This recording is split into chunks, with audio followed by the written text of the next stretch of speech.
Bonjour. Donc, mon nom est Karyne Anselmo. Je vais être la modératrice pour le prochain bloc sur la santé mentale numérique. Je suis très heureuse d'animer ce bloc-là, comme j'ai eu la chance de suivre et d'être impliquée sur plusieurs de ces projets. Alors, on va commencer tout de suite avec notre première présentatrice, Marie-Christine Boulianne. Donc, elle a occupé pendant plusieurs années un poste de coordonnatrice de projet au sein de l'équipe CRISP et a aussi contribué aux travaux en sciences de l'implémentation au D3SM. Elle est maintenant professionnelle de recherche au CIUS, où elle accompagne l'ensemble des équipes de recherche dans la réalisation de leurs projets en lien avec l'accès à l'information. Aujourd'hui, elle va nous présenter le projet Horizon Canada, dont elle a assuré la coordination pendant ses années au CRISP. Donc, je vous laisse la parole.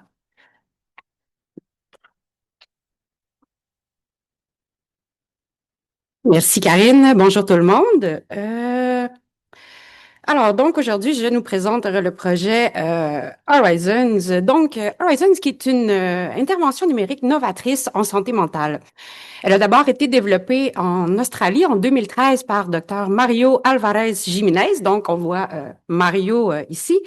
L'objectif général de Horizons était, en fait, de l'intervention, était de favoriser le rétablissement et le bien-être des jeunes qui sont suivis dans des programmes de type PEP. Alors, Horizons offre du soutien clinique et par les pairs qui sont aussi présents sur la plateforme. Elle offre aussi, c'est ça, des interventions basées sur la psychologie positive et le recours aux forces. Donc, Horizons est ce qu'on appelle une Moderated Online Social Therapy. Elle offre aussi une dimension sociale avec la présence d'une communauté qui est composée d'autres participants et aussi d'une équipe clinique qui est présente sur la plateforme. Le projet a été développé par une équipe multidisciplinaire incluant des jeunes avec une expérience vécue dans les programmes de type PEP. Et au départ, la plateforme ciblait surtout l'anxiété et la dépression, mais en fait, des modules portant sur différents enjeux le plus répandus, comme les relations interpersonnelles ou encore le fonctionnement, sont ajoutés sur la plateforme par la suite. En Australie, Horizons est directement intégré dans les programmes de type PEP, c'est-à-dire que lorsqu'un nouveau patient s'y présente, on va lui donner entre guillemets un psychiatre, un case manager et un compte Horizons. Au fil des années, la plateforme a été adoptée dans différents pays, notamment en Irlande, aux Pays-Bas et aux États-Unis. Donc, concrètement, Horizon, c'est un site web sécuritaire qui est accessible 24/7, soit sur cellulaire, sur une tablette, sur un ordinateur, sans qu'il y ait d'application à télécharger. La plateforme comprend 2 volets complémentaires. Donc, comme je l'ai dit tantôt, on a la communauté qui représente le volet social. Alors, comme sur d'autres réseaux sociaux, en fait, les participants vont se créer un profil, ils peuvent publier une photo de leur chat, envoyer des likes, faire des commentaires. Les interactions entre les participants, en fait, sont publiques, c'est-à-dire il n'y a pas de messagerie privée entre eux. Mais par contre, ils peuvent interagir en privé avec les modérateurs cliniques et aussi les pairs aidants qui sont présents sur la plateforme. OK, ça roule. OK, ça roule.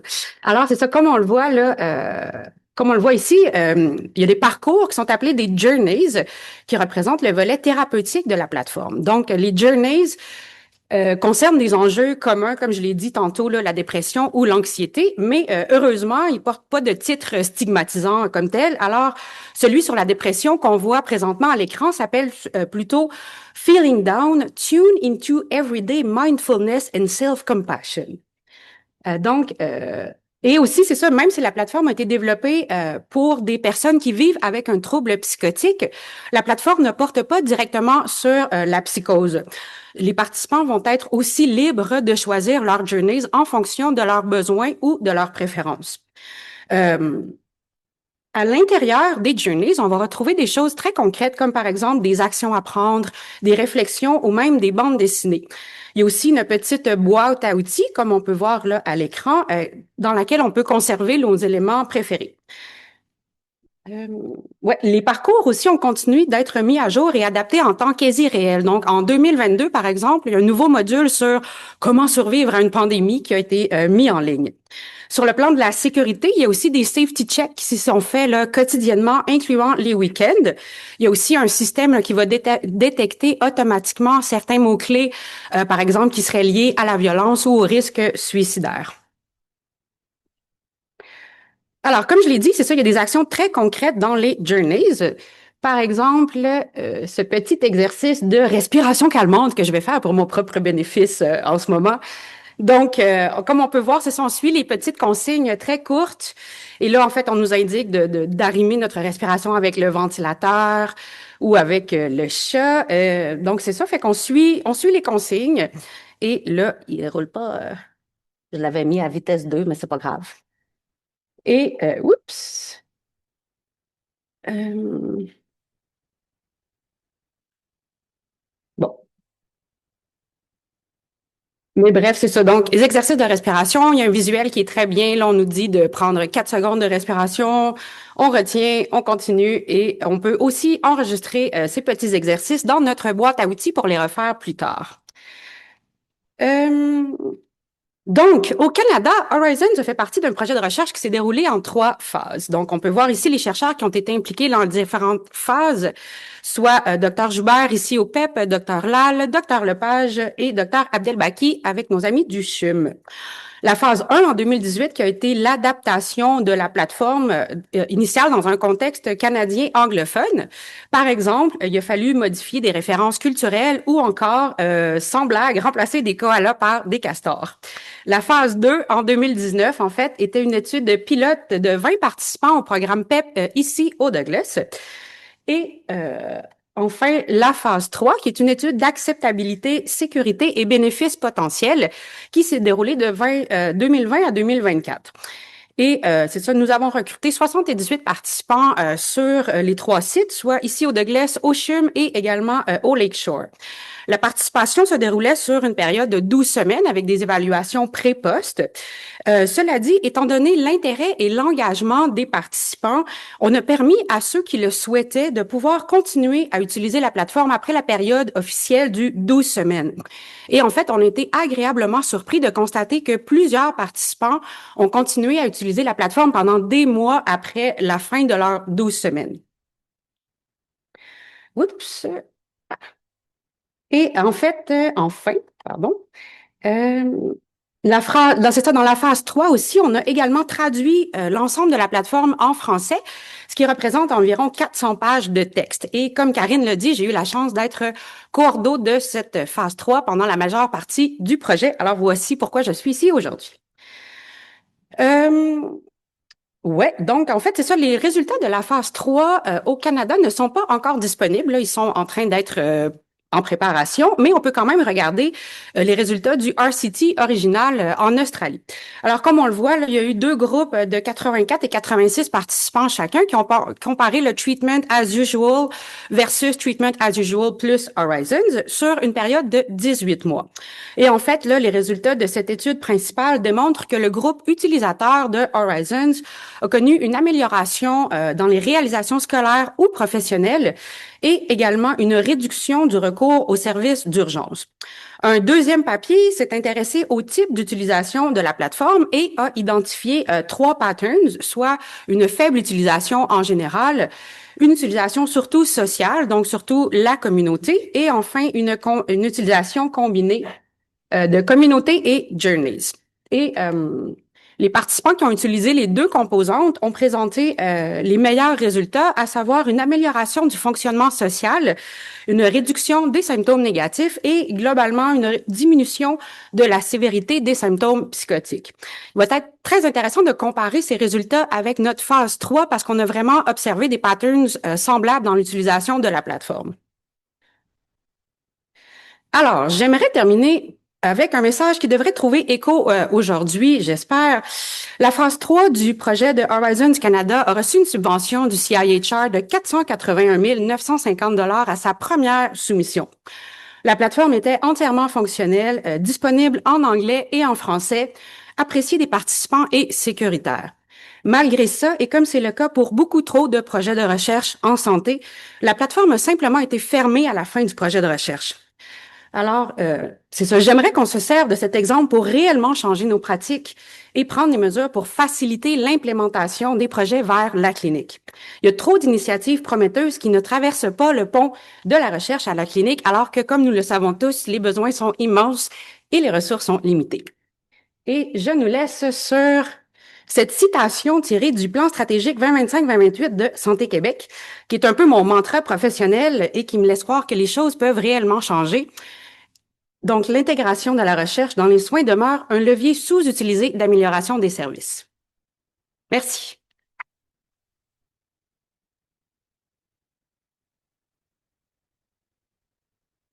Merci, Marie-Christine.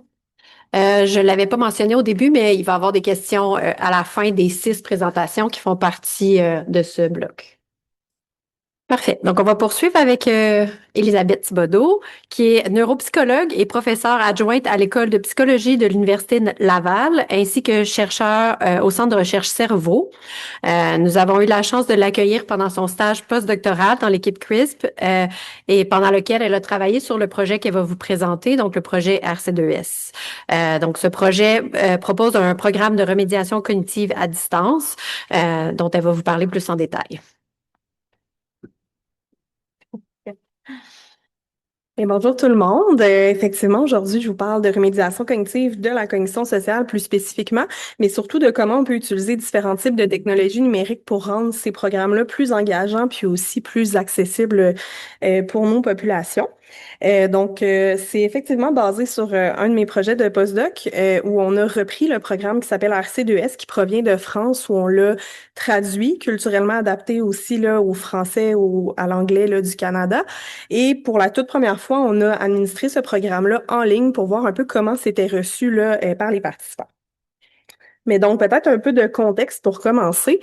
Donc, c'est quoi la cognition sociale? J'assume que c'est pas tout le monde ici là, qui est des spécialistes du domaine. Donc, en gros, c'est tous nos processus cognitifs qui nous permettent de comprendre, d'interagir avec les autres autour de nous. Et ce qu'on sait, c'est que dans les troubles psychotiques, on va retrouver des difficultés dans l'ensemble des principaux domaines de cognition sociale. Donc, que ce soit de reconnaître les émotions sur le visage de quelqu'un, de comprendre ses intentions, de bien comprendre le contexte aussi.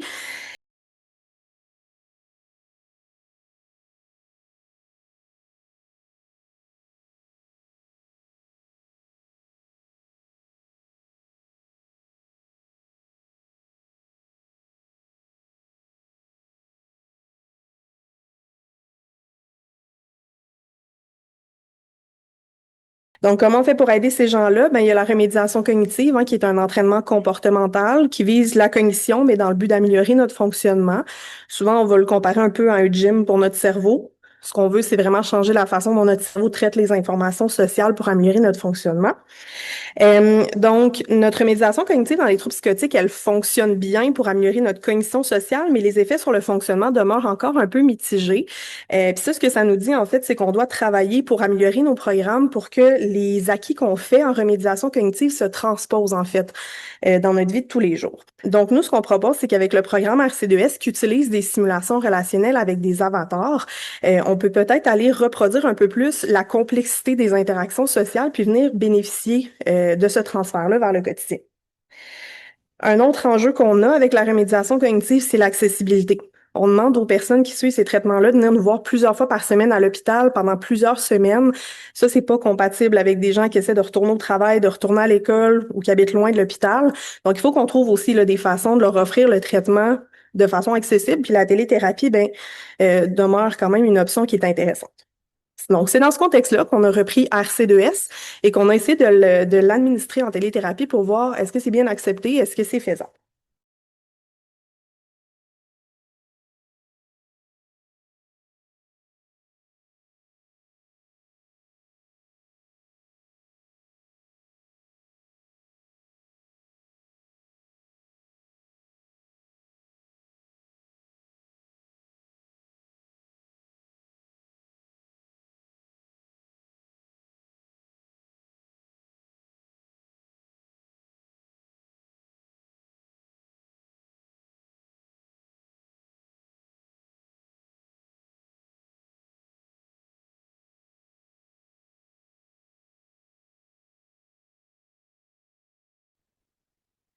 Donc, RC2S, c'est quoi? C'est un programme donc de 24 séances. Nos 2 premières séances, c'est vraiment de la préparation. On fait de la psychoéducation sur la cognition sociale, on évalue l'impact fonctionnel des difficultés de cognition sociale, on établit les objectifs aussi de traitement, tout ça pour connaître la personne qu'on a devant nous puis lui offrir un traitement qui est personnalisé à son profil puis à ses besoins à elle. Ensuite, on passe aux séances 3-22 qui sont vraiment de la remédiation cognitive. Donc, la première séance de chaque semaine, on utilise une banque de stimuli qu'on retrouve sur la plateforme RC2S. Donc, des photos d'images, des photos, oui, des images d'émotions, de postures, d'interactions sociales. On a aussi des vidéos qui nous permettent d'aller développer, en fait, des stratégies de traitement de l'information pour les différents domaines de cognition sociale.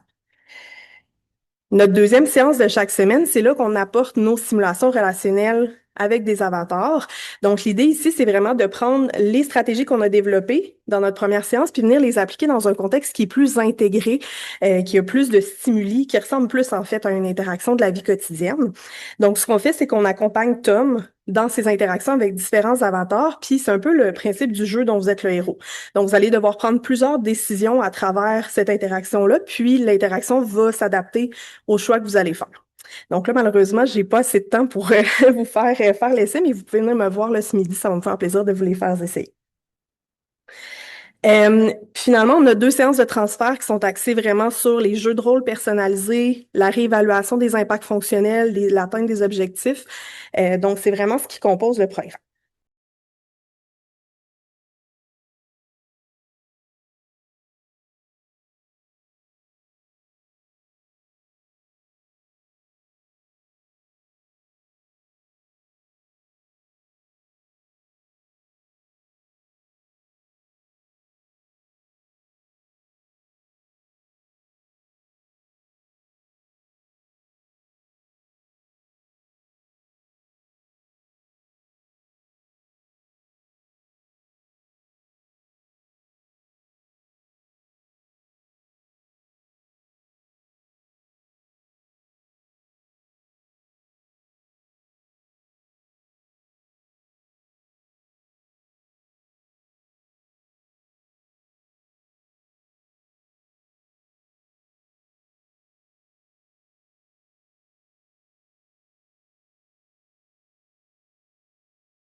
Au niveau de l'acceptabilité, on retrouvait là, des niveaux d'acceptabilité élevés autant au niveau des participants que des thérapeutes pour la relation avec le thérapeute et le client, l'adaptation culturelle du programme, sa facilité d'utilisation, la satisfaction générale. Là où on avait un score un petit peu plus bas, c'était au niveau là, de notre interface RC2S, donc surtout le volet esthétique de nos simulations relationnelles. Si vous venez les voir, vous allez voir, ils commencent à dater un peu.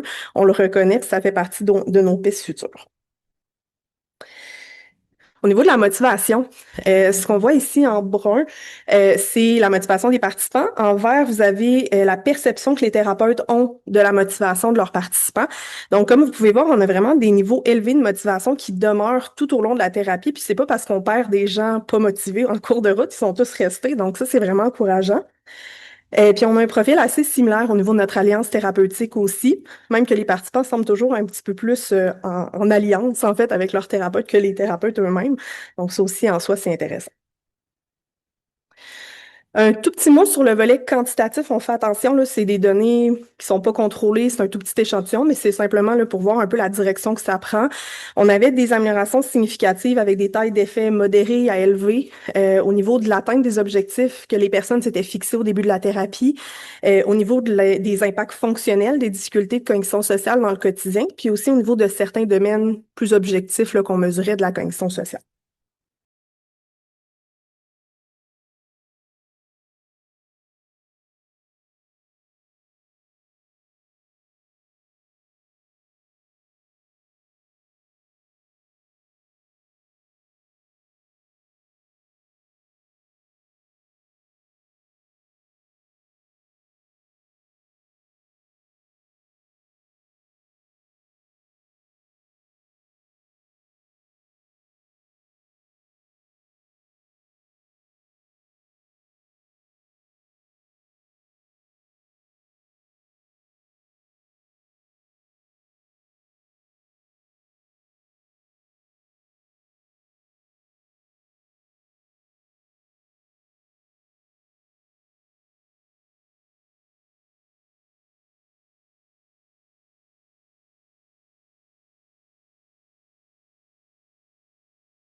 Merci, Elisabeth. So we'll continue with our next presenter, which is Anna Elisa Souza. So Hannah has worked with the CRISP Lab also for many years at the intersection of academic research, clinical practice, and digital innovation. She contributed to the development of the ECOG training platform, but also was highly involved in the ICOG-CA trial that she's going to discuss today. So I will leave her to present it.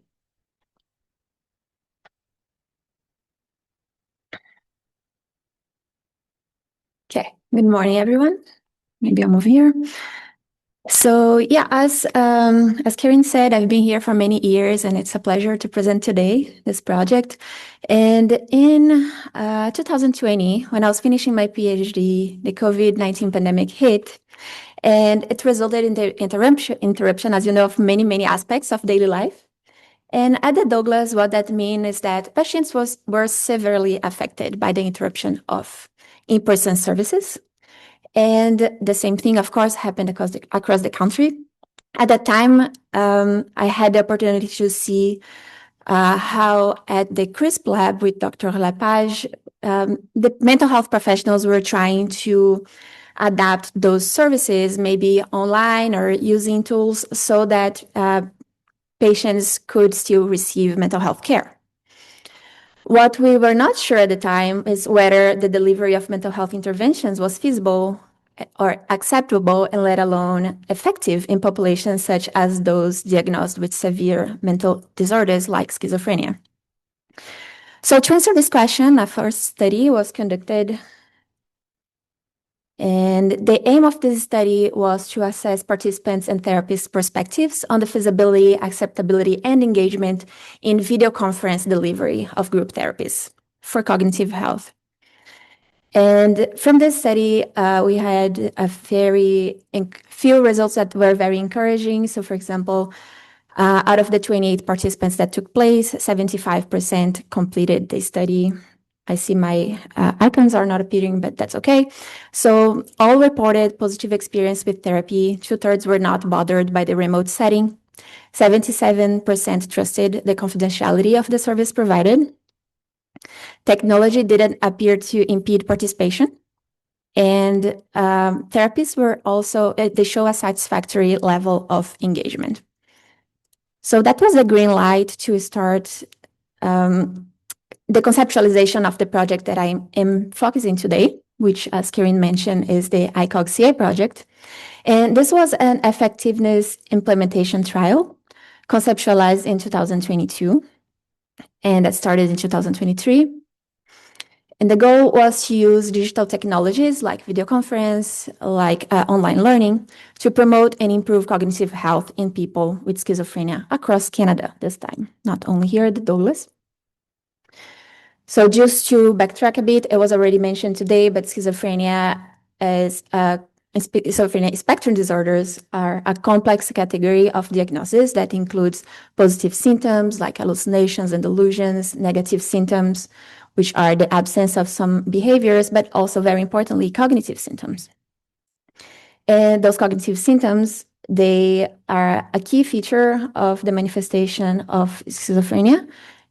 And for example, deficits in memory, jumping to conclusion biases, and mentalizing. And we're going to focus on those cognitive symptoms for the interventions that I'm presenting today.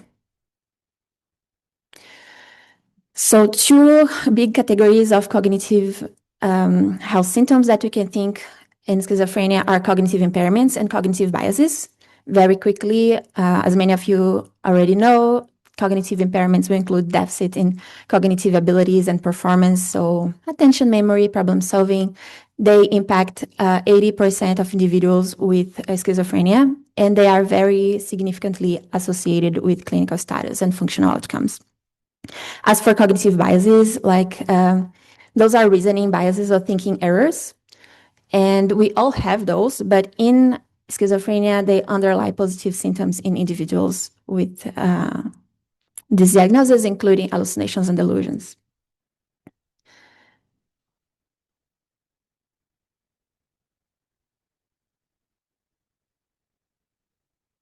And one important thing to mention is that Elizabeth already touched on is that over the past years, we have seen a focus on interventions to address cognitive impairments and cognitive biases. And there is robust evidence that they are effective in improving cognitive health. However, we also see a lack of resources for the implementation of those interventions, and this was aggravated by the pandemic. So for the ICOG-CA interventions, we chose two of them. One was metacognitive training and the other one cognitive remediation, because they directly address the cognitive impairments and biases that I mentioned. So metacognitive training is going to include humorous exercises, group discussions, and the aim is to promote insight into how unhelpful cognitive distortions, while cognitive remediation will combine CBT and cognitive training. It's more computer-based than group discussions and bridging exercises that are very important to translate the skills learned to real life and have functional outcomes for those patients. And the aim there is to improve brain health.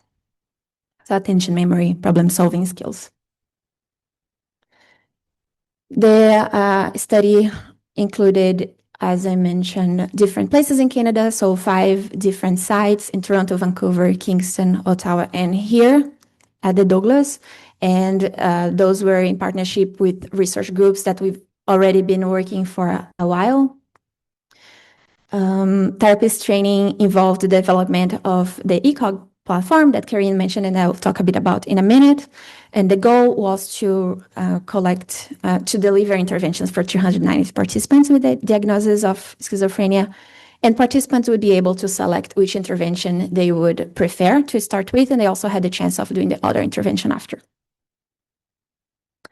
Very briefly, the study protocol included the therapist training for the patients, a pre-assessment of current mental health, then the intervention delivery that was between 12 to 16 structured group sessions, depending on the intervention, on Zoom Health, 2 sessions a week, and then a 3-month follow-up with assessment of their current mental health and the intervention impact.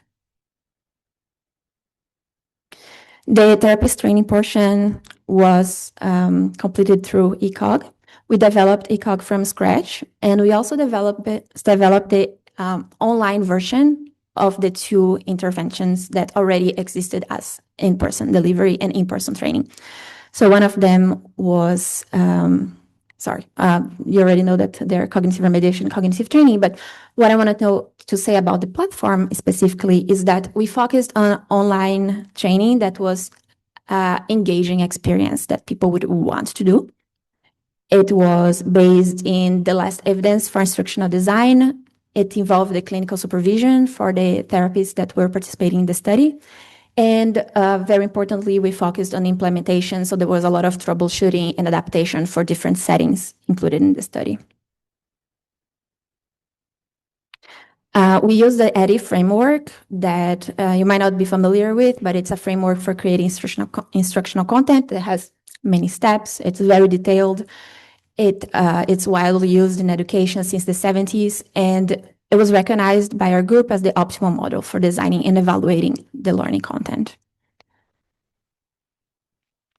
This is just one of the many pages of our website, and if you want to know more about the ECOG platform, I'm downstairs with Karyne. We have a table, and we can talk about the platform in more detail. I won't have time today.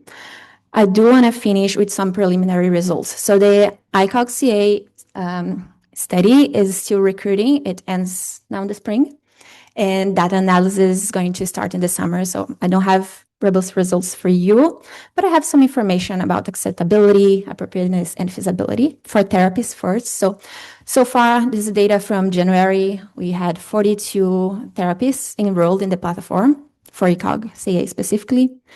37 completed the entire training. There were a few therapists that completed only the parts they were lacking because they already had experience or previous training in those interventions. And in general, they recognized that there was a lot of information there, but once they went through it, they definitely felt prepared to deliver the intervention. And that, in general, they liked the platform. We are still evaluating the qualitative data, but so far, very good feedback. And therapists also recognize there is more accessibility because the training is self-paced and online. And it works as a library for them that they can go back to and consult the content if they need during the facilitation of the intervention.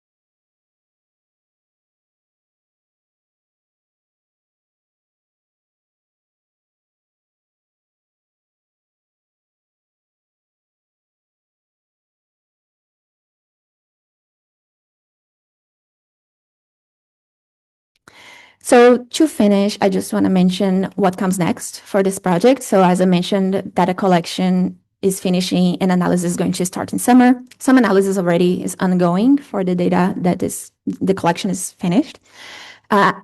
Very important aspect of this intervention is that the ECOG platform, both certifications are now available for any mental health professional across Canada and for other research studies as well. And if that's something that interests you, you can come and talk with us to make that possible. And finally, that the CRISP research group also has the plan to have a follow-up project that is going to focus in Quebec. So more than 20 sites across the province are going to receive those interventions as part of the next study that hopefully we'll be able to do. So I want to thank you, the CRISP Lab, everybody that was involved in this project. There was a lot of people, and we also had a lot of partners that made this huge endeavor possible. Thank you. Thanks, Anna. Okay, so next we have Alison McNeil, who completed her PhD work here at the Douglas Research Center and is now a clinician and researcher within the Care Clinic. Her work focused on youth mental health trajectories, trends diagnosis, early intervention, and recovery-oriented care. So today she will talk about the INOEL platform, so I will leave her to give you more detail. Merci, Karyne. Bonjour à tous. All right. So today I'm going to be talking a little bit about measurement-based care and a new pilot that we've started with a platform called INOEL. So why measurement-based care? So measurement-based care, for those who maybe don't know, uses self-evaluation measures to offer personalized care. So generally, patients will complete measures on a repeated basis in order to sort of inform their clinicians on what's going on and to allow them to see that as well. It empowers the patient with objective information about their progress, and it supports collaborative decision-making and treatment so that the clinician and the patient can together discuss the patient's progress and how they're doing.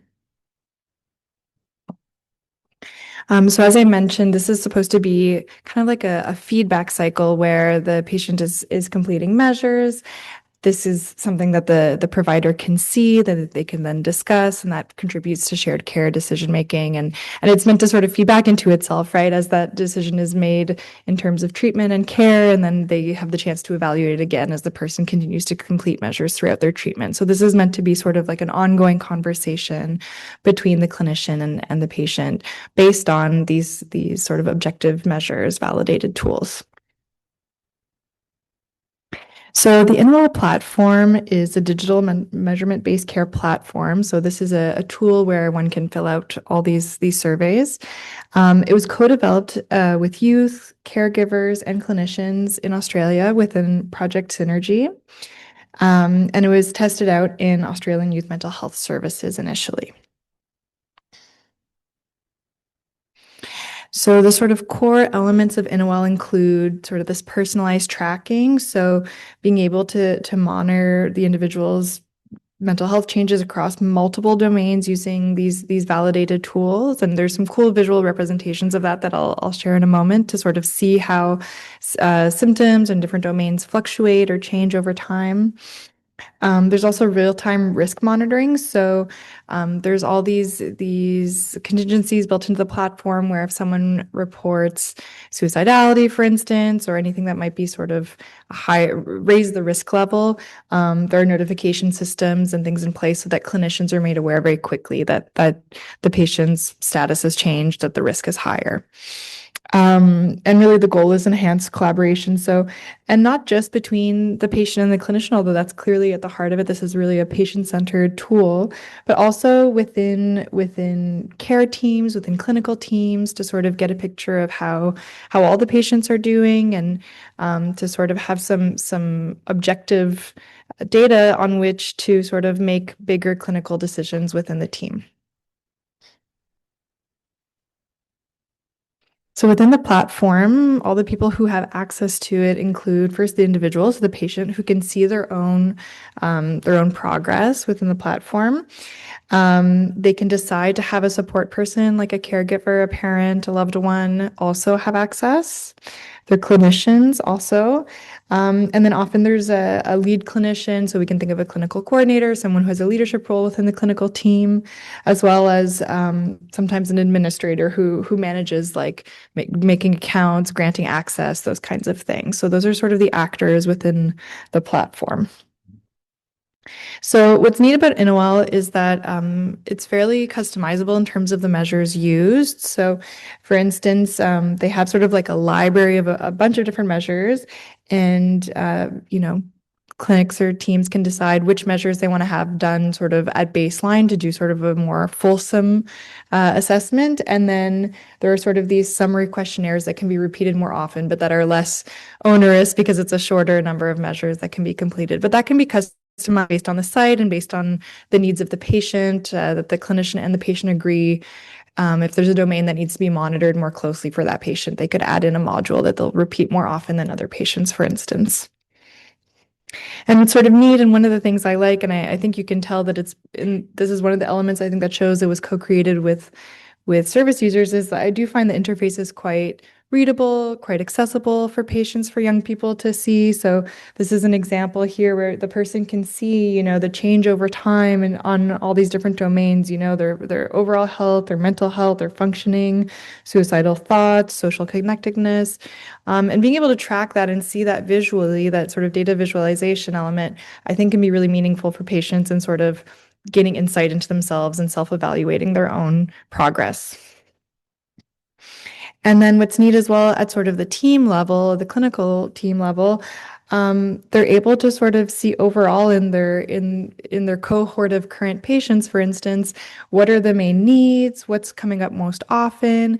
It can help identify areas where perhaps more training is needed for the staff. If for instance, in a clinic, they're seeing a lot more, eating problems and eating disorders, adjacent symptoms, maybe that's an area to focus on for a future training for the clinical team. So it can kind of help the teams get a sense of who's our clientele and what are the needs that we're seeing right now in a more quantitative way, right? Obviously, we talk about these things in clinical teams, we have a sense of them, but it can be helpful to have that objective measure. And so same thing here. So you can kind of see, this is in terms of progress, are people in the clinic generally getting better? Is there a lot of deterioration happening? We can think also at like time points in the year, transitional times, holidays. We know that sometimes that's when a lot of the patients have a harder time. So I think it's interesting to be able to sort of get a more objective snapshot of that, along with sort of the perceptions that we have often as clinicians when we're working in clinical teams.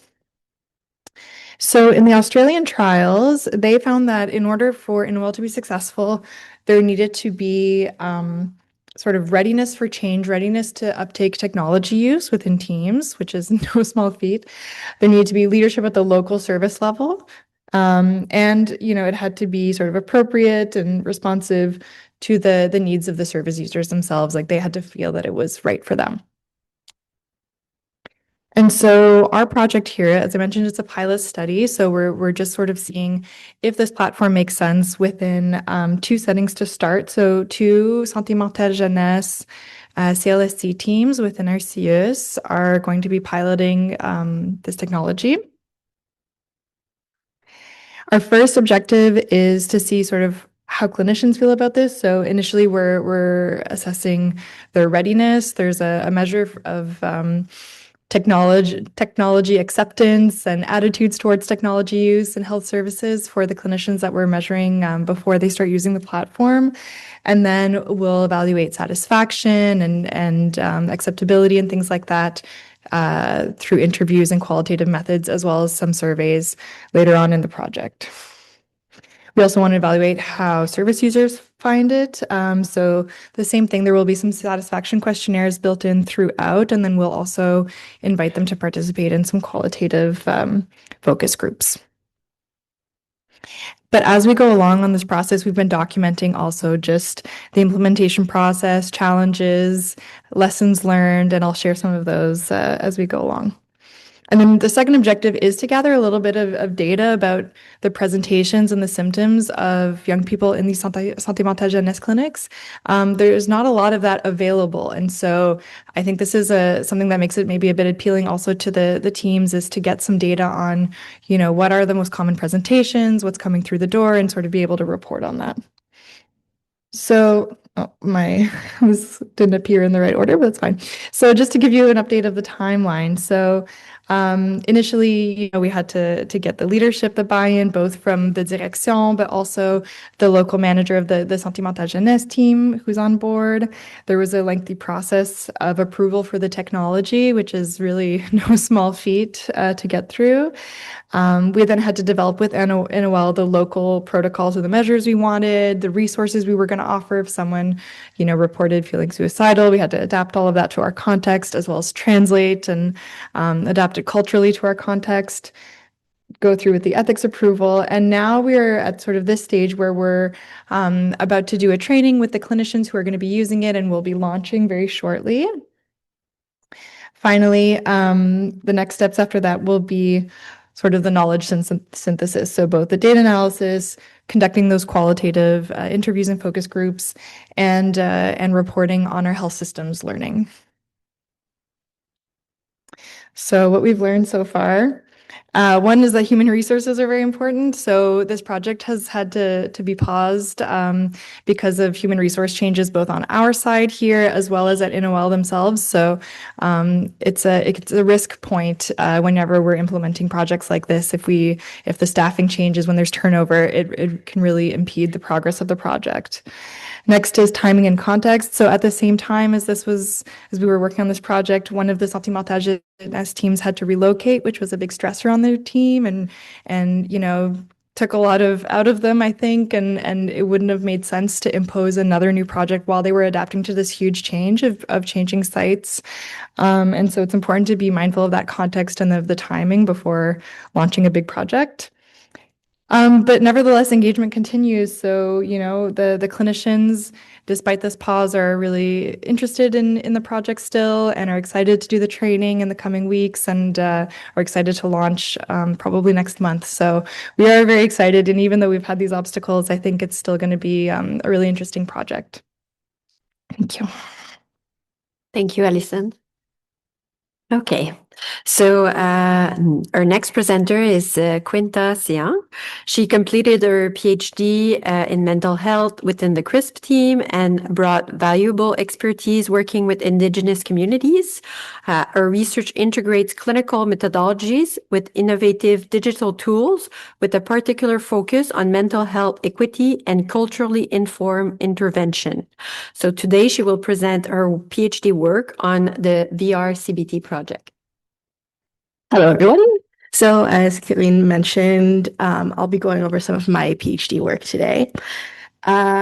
So just to start, so the key question of my thesis was, how can we improve mental health services with virtual reality among marginalized populations? And in particular, in my thesis projects, I worked with Inuit. So I just want to make a quick acknowledgement and commitment that we are currently settled and working on traditional and unceded territories of the Kanekihaka people. And I'm a non-Indigenous researcher, and my commitment is sharing knowledge on First Nations, Inuit, and Métis in order to reduce prejudice, racism, and increase well-being. So marginalized populations, including Inuit, often face significant barriers when it comes to accessing care, whether that's just the actual accessibility of the services, or whether that's related to the cultural sensitivity of the services. So my PhD research hoped to address that problem by creating a culturally relevant digital mental health tool. So along the way, there were several projects, research sub-projects, and you can see some of the citations on the end here. The key question is probably, why did we use virtual reality in the first place?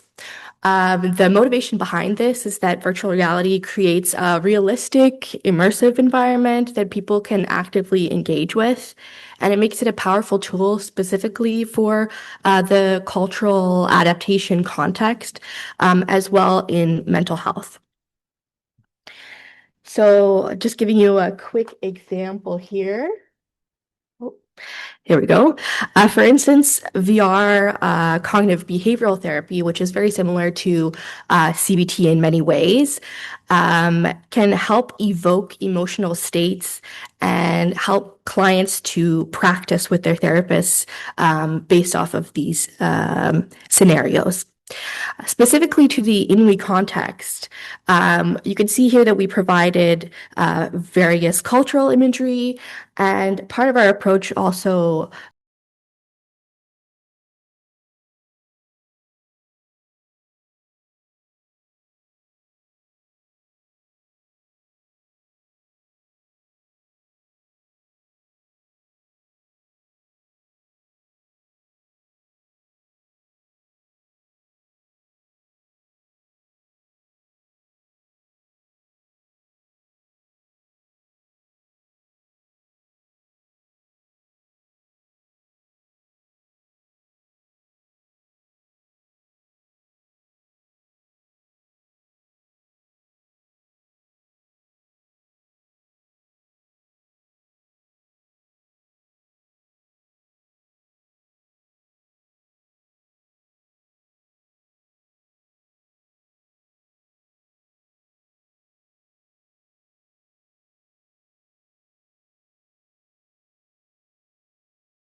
So alongside this research, we also partnered with several Inuit organizations in Montreal to co-design the therapy program that I demonstrated in the earlier videos.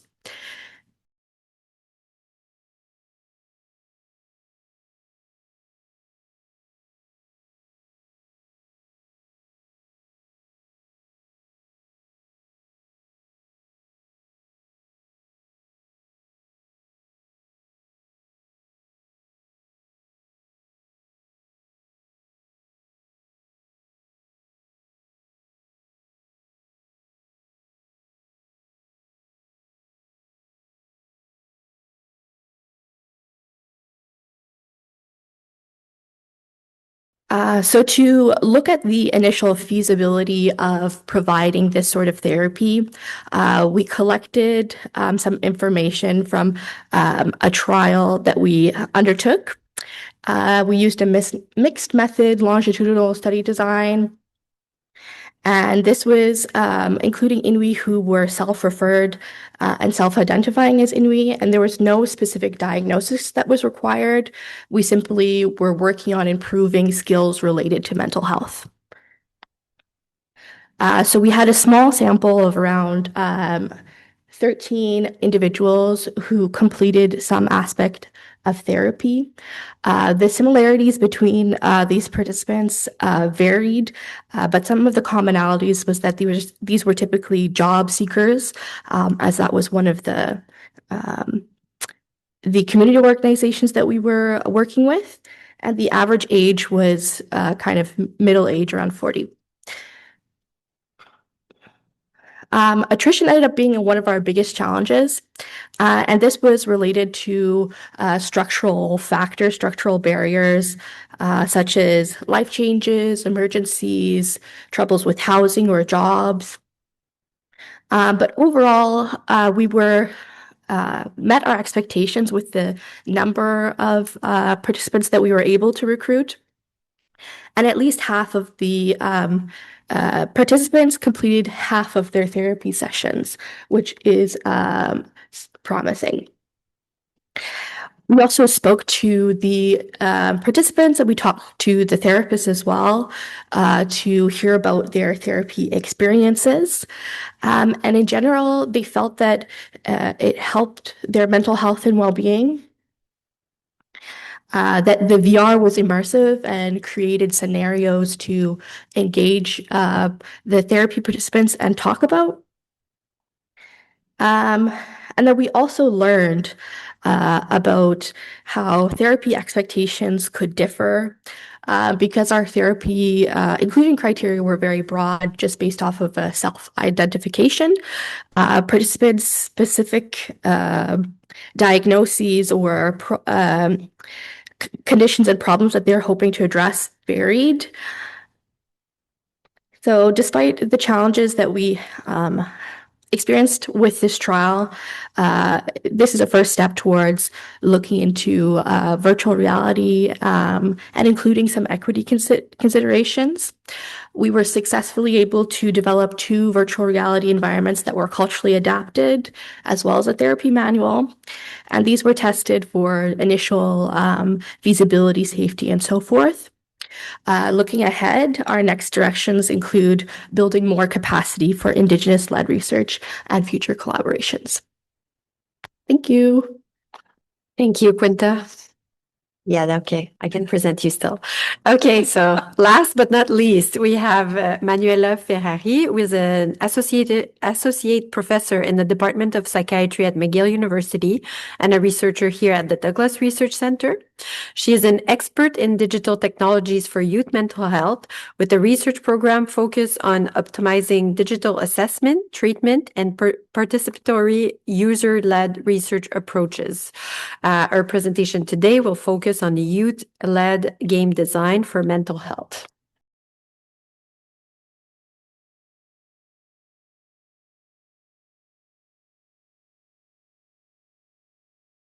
But there is also game-related intervention technology. So full disclosure, at the beginning of this week, I have 40 slides because there was so many content that I want to share with you. And I cut it down. And on top, I have 2 videos to incorporate them. Malari already looked me badly. I cut it down, and you're going to have a nice, sweet 10 minutes presentation, and I'm not going to interfere with your lunch, okay? So we're going to take you to a journey talking about why we selected Spark, what we are going to do with Spark. And after, I decided to narrow down to really identify what did I learn within the last few years where we engage young people in the creation on game technology intervention. And we give them the leadership to do so. So a few years ago, now 5 years ago, we started with the scoping review. We are a good researcher. We wanted to know what is out there. And we identify an area that relatively we think there are not a lot of done in digital intervention, 44 therapeutic games. They're being tested with the RCT, mixed method study. And we also zoom in a more equity lens. We wanted to know if they were effective and acceptable by young people, but we also wanted to know, do they reach what we can identify as equity deserving youth? You may, for example, street involved youth, gender diverse youth, and maybe an indigenous youth. The review, I left it there so you can scan the QR code, but also you can access our database that's available so you can search for the different game. One of the game, so in the review, there are a few key messages we realize. Game can work. They actually work better if young people are engaged in the creation. Clearly, we have products that meet the needs and really allow them for more sensitivity in how they look like, the language we use. Some of our measure may not be very youth-friendly. We tell about symptoms. They want to talk about other language, they want to see other content. So Spark was the one that really showed up. It's a game created in New Zealand, delivering cognitive behavioral therapy in 7 modules, so 7 missions the young people need to achieve. And you can see there were more than 20 RCT implemented, and not only in New Zealand, but in Japan and in Netherlands, and different age group and population. So we decided, why not to contact the team and try actually to bring it here. And that was the first adaptation. So the journey took a long time, but we were able to create the French version of the game, and I'm going to show you how it looked like. And through the journey, now we also have access to the Inuit version of the game that was created in Nunavut. And if everything goes well, I'm going to show you the first video.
So you can see the English and French version maintain the same graphic, the language content, where they really look and sound completely different. We maintain the 7 module, and so young kids learn about the core part is how the way of thinking influence our behavior. And you have module about controlling strong emotion, relaxation technique, assertive communication. So at the moment, we have ethics for the multi-site implementation. I'm actually thrilled that the game and the all different versions retain a lot of attention in integrated use services. You can see that those are available in different provinces. So we now have different, the one you can see circulated, 3 sites in Alberta are interesting to deploy Spark and collect information. We have our site here in Quebec, New Brunswick. We have an Indigenous site in Nova Scotia, and likely we will have another Indigenous site in Saskatchewan. What is unique now, we are going to deploy Spark that has been created as independent, available to all the kids in New Zealand, but without connection with clinical services or any support. So what's happening is sometimes kids download it, they get very excited, and they do all the 7 modules at one time, which is, if you are a gamer, it can take you 20 minutes per module, so it's not many hours, it's pretty. So what we are going to embed it is a peer support model. And that's actually, you can see here, Devon, that I met actually last summer through the Impress Fellowship. And he's going to be our first game master. So he's a peer support member who is going to actually meet regularly with young people. Each side will really identify how they want to do it, if in person or virtual, but really like playing a module and meet with your peer support work in a group setting and slowly learn how to take what you actually learn within the game into your real life. So that's quite exciting, and I cannot wait to start. We have ethics we are ready for. So now the road ahead really was the advisory group that the Game Against Stigma, the guide, the scoping review, and also a lot of activity we've been doing around the adaptation of Spark. But within this journey, there was a shift between, why we not create our own game. And so they decided during the pandemic to channel everything they were learning and experience and really creating a different product. And instead of me actually tell you about, I have another video, which I hope is going to be less choppy. They actually tell you what is really the road ahead. It's a youth-led game with a youth for youth.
So the first idea of the game was actually an RPG. They moved it after the first demo to Unity, this more professional platform, to really also have more control of the game, the creation and other. And this open world, they decided to go for a little retro pixelated art. I like it.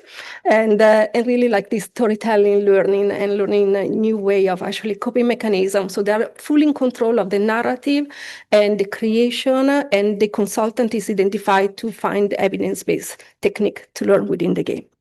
The last project, and it's really short on, is actually sparked from a project that is related of the game in action, really studying how young people engage with video game here in Quebec, but we have different studies. Actually, there are 3 studies in one, if not more, including also a very nice partnership with McMaster University, where we really try to understand a little bit more about what happened during streaming in a collective environment. But the one that I wanted to talk to you is, one, what's the happens when we take young people and we start again creating the game, but this time into 2 days, in a game jam environment. You will probably recognize this familiar place. We have a great event from Healthy Brain, Healthy Life, McGill University. And in January, we brought all together 140 young people. And in a weekend, Saturday and Sunday, they had to create a playable few minutes game. You see people with orange t-shirts. Those are mentors from the game industry. Ubisoft and other, we have 15 different mentors. And, and and the idea is, are there going to be better consuming of technology, digital, and what's happened in their, self-esteem and self-determination in be part of the process of the game creation? You can see a picture here. Did you notice something here in the picture? Anyone see people smiling? Yeah, you see? Yeah, everyone was smiling. So yes, they're in front of this screen, but they're engaging with that in a completely different way. And their intent, they want to learn how to use Unity, and they're proud of the work in a team. And the data that we are collecting, so we have 92 people, the pre and post, and we know that it's improving creativity and a very good dimension in self-determination.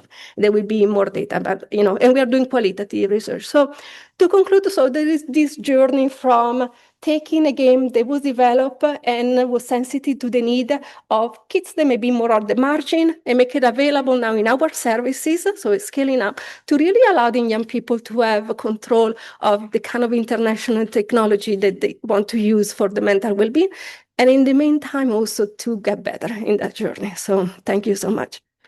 Thank you, Manuela. So we have time for a few questions. And again, everybody mentioned that they will be downstairs during lunchtime, so you can ask if you have more questions. So maybe we can just see if anybody has questions.